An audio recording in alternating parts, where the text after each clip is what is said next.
The Real Mccoys, starring Walter Brennan, created by Irving Pincus. Want you to meet the family known as the Real Mccoys. That's Grandpappy Amos, the head of the clan. He roars like a lion, but he's gentle as a lamb. And now here's Luke, who beams with joy since he made Kate Miss Luke McCoy. From West Virginia they came to stay in sunny California. Oh, Grandpappy Amos and the girls and the boys of the family known as the Real McCoys.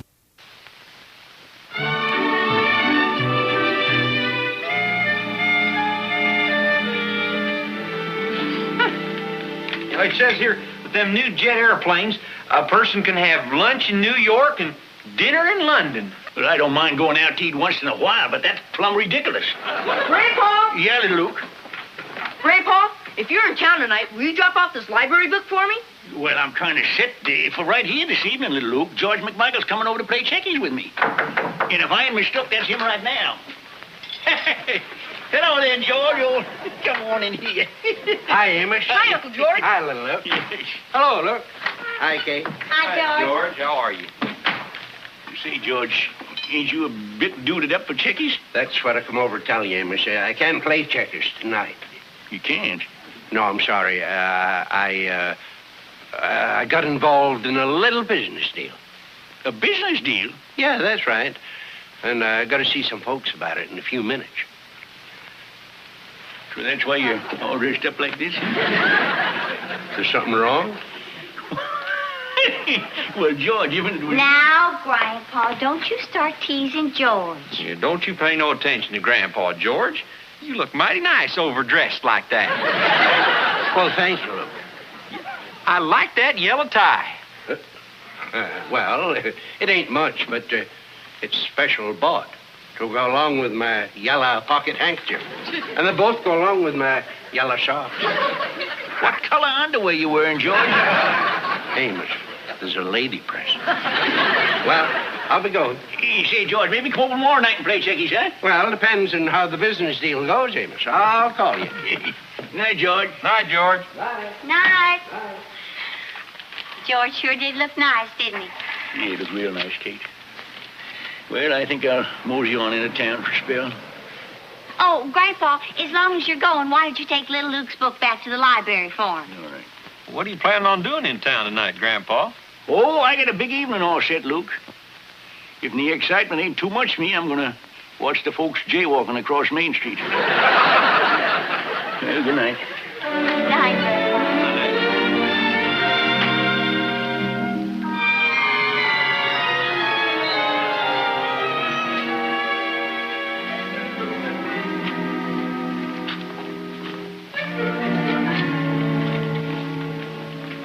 Well, good evening, Miss Feeney. Oh, good evening, Mr. McMichael. You're early this evening. Miss Feeney, Yes? you get prettier every day. Why, Mr. McMichael, what a lovely thing to say. Well, Oh, excuse me.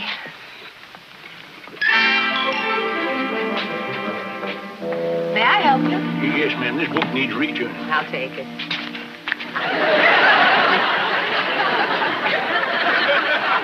Say, you're new around these parts, ain't you? I am indeed. I've only been here a week. Well, welcome to the west end of the San Fernando Valley, the beauty spot on the face of Southern California. Thank you. Amos McCoy at your service, ma'am. I'm Dorothy Feeney. Miss Feeney. My, that's a right pretty name. Feeney? No, Miss. I'm a widower myself. Well, I best get a book. Ain't nothing like a good book to sit with for an evening.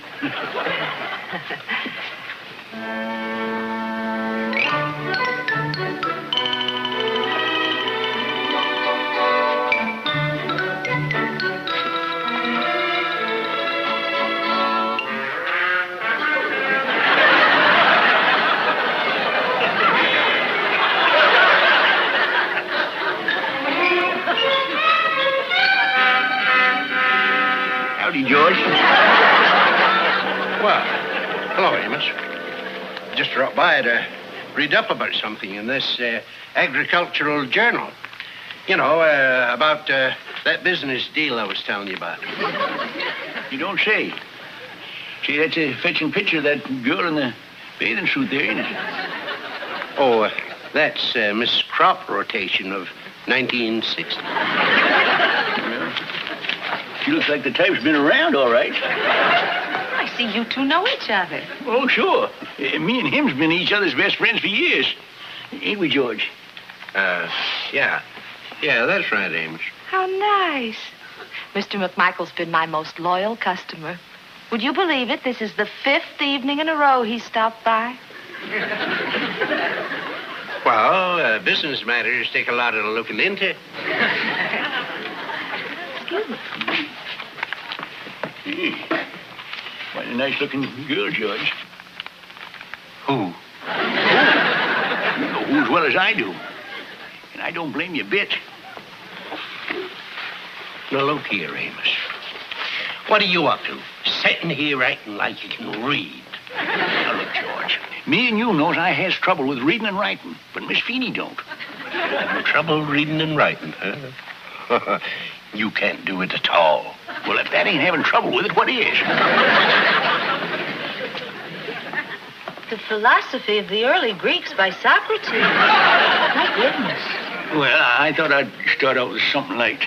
That's the edition in the original Greek. It's Greek, all right. You mean you actually read Greek? Oh, can't everybody? I'm amazed. Greek ain't any harder for him than English is. George, you ought to try these educating books. You'd probably be a whole lot more educating than them picture books you're reading there. Of course, it all depends on what kind of education you want. I'm warning you, Miss McCoy. I saw her first. Well, it's a public library, ain't it? So what if it is? Well, she's a public librarian, too, ain't she? And according to law, she's mine as much as yours. A minute, Amos McCoy. I've stood all...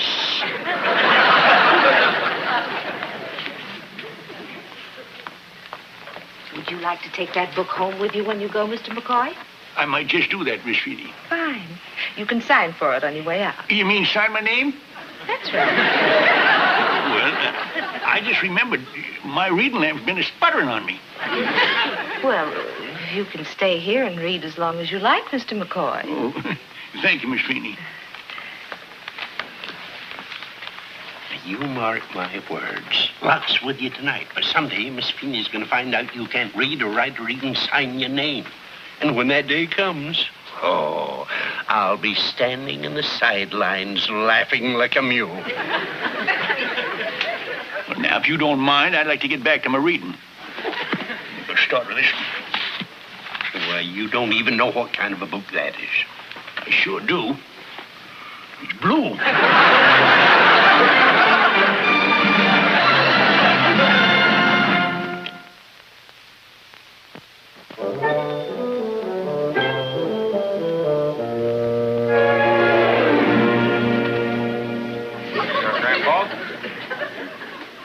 Thank you, Luke. It looks real good. Kate, you're next.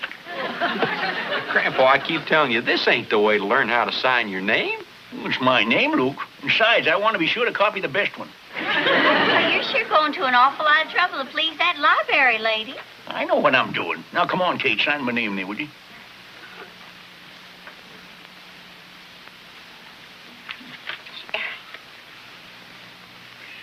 What's that curly thing there? Well, that's a Y. And that's an O, and that's an S. Sure got a lot of pretty letters in my name, ain't I?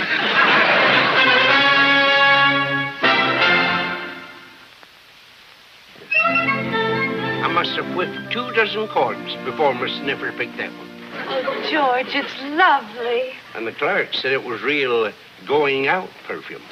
So maybe you and me could... I might have known. Well, it's a nice little bottle you got there, Miss Feeney. Isn't that lovely? George gave it to me.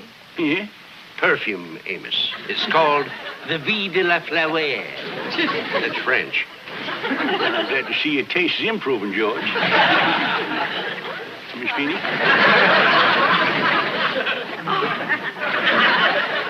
My goodness. I don't know what to say. Well, you can use the big $3 size there to fill the little one, you see.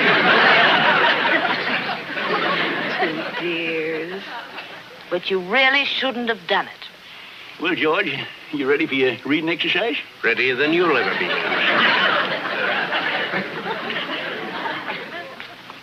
Miss Feeney, I was meaning to ask you, maybe... Hey, how about me walking you home to your boarding house after you? I have an idea. Why don't both of you walk me home? Both of you? Well, don't you think the sidewalk will be kind of overcrowded with George along, too? Now, listen, Amos. What are you butting in for? Since this is a library, I suggest we do a little reading. Quietly.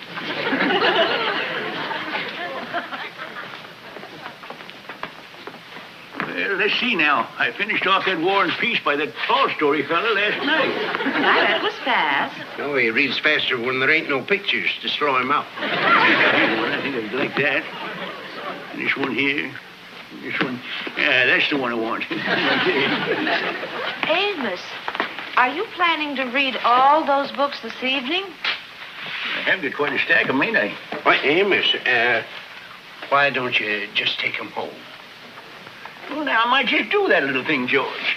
Fine, I'll make out a card and you can sign for them. Just wait. Now, what'd I do that for? Now I'm going to have to tell her I can't sign my name. Well, I guess I'll just have to make my X and get it over with. Oh, now, Amos, no, don't be too ashamed. After all, X is part of the alphabet, too. Here's your card, Amos. Where do I sign? Right there.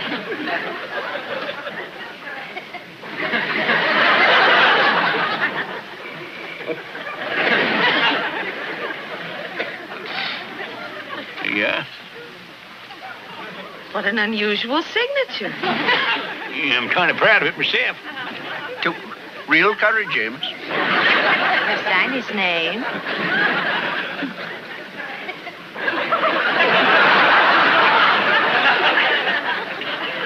Amos McCoy, when did you learn to sign your name? Same time I learned to read. There. All checked out for you. Oh, thank you, Dorothy. Too bad George don't read some of them good books. I'm sure George enjoys what he reads. Well, I don't think he's so good on the books with the big words in them. Well, at least I read well enough to obey signs. What do you mean? Up there.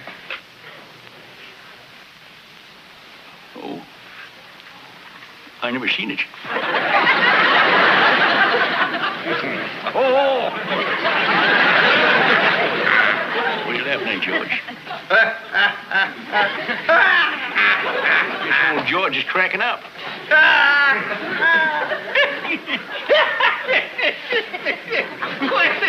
At least you gotta give George credit for one thing. He can laugh at his own shortcomings.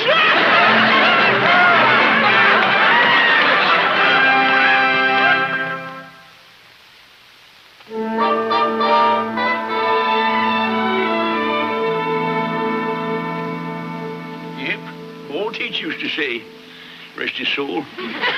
Amos, if you don't learn nothing else, learn to appreciate good reading. This is mighty tasty cake, Miss Feeney. Thank you, George. What else your teacher tell you, Amos? Well, let's see now. George, would you do me a favor? It would be a pleasure, Miss Feeney. Would you go in and heat up some more water for the tea? The kettle's still on the stove. Oh, sure.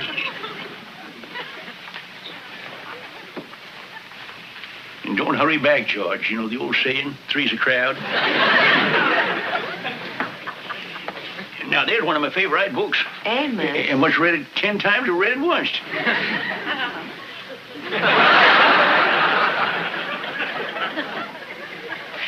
Amos, come sit here next to me. Don't mind if I do. Amos, you don't have to pretend with me. I'm your friend. Well, maybe only read it 3 or 4 times. Amos, Twice? dear Amos, it's no disgrace not to be able to read or write. You know? I know. How'd you find out? Remember that sign in the library? The one that took my hat off to? It says, no smoking. Oh, I see. That's what George was laughing at. Oh, Amos, don't take it so seriously. It really doesn't matter. I best be going now, Miss Feeney. Amos, please don't go. Oh, I think I'd better. 3's a crowd, you know. Now, Amos. Them books in my car, I'll drop them off tomorrow for them that can read. And you might tell George for me, he had the last laugh after all.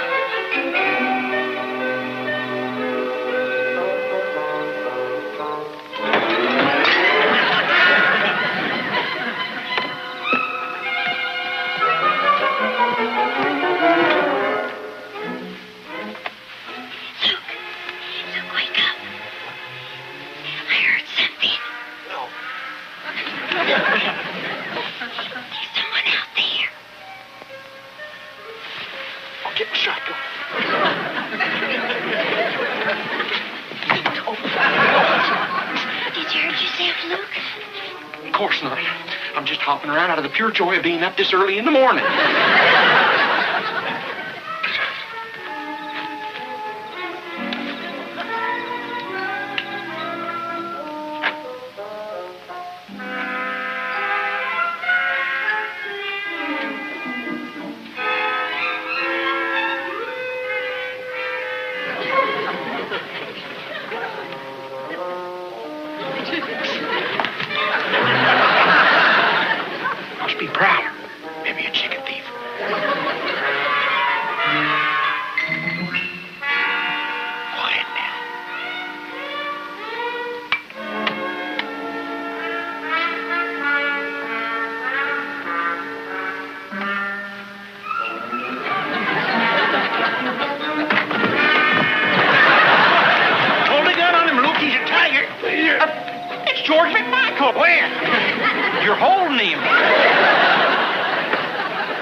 Good evening, folks.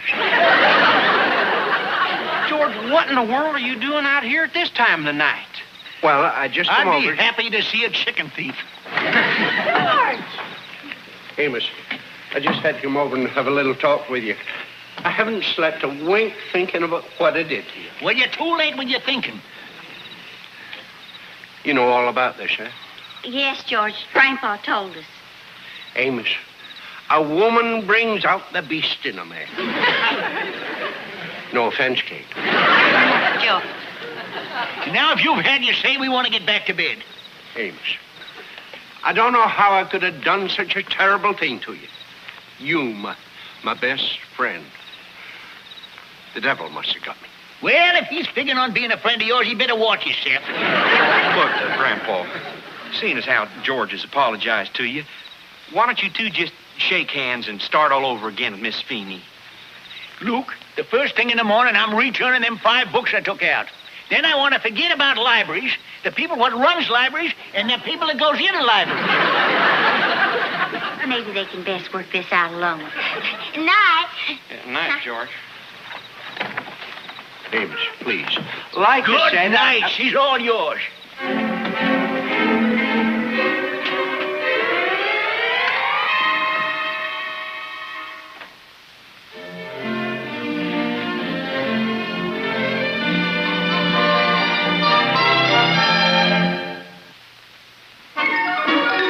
And you can add to that list being terribly tempered and cowardly. Oh, now, George.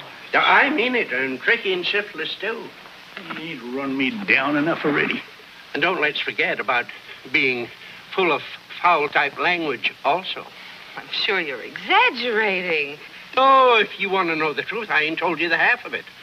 It so happens that I'm selfish and I'm unfeeling. No, mister, I ain't the man for you. Amos McCoy is. Why, that old devil. And I'm insincere. And I'm nasty mean. Don't forget to tell you snore in your sleep. Thank you. And I snore in my sleep.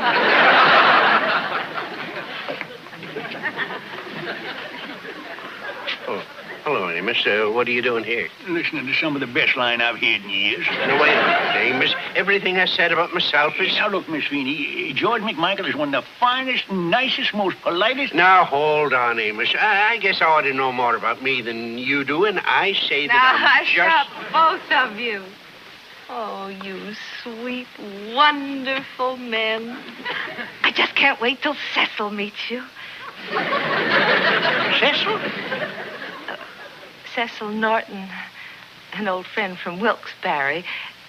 He telephoned me long distance late last night and, of all things, proposed. Well, that's going pretty far, ain't it? And his name is... Cecil. Oh, I'm just sure the three of you... Excuse me a minute. Cecil from Wilkes-Barre. Can you imagine that? George, you know, it's just a goddamn shame the way our American girls is a falling for them foreign fellas.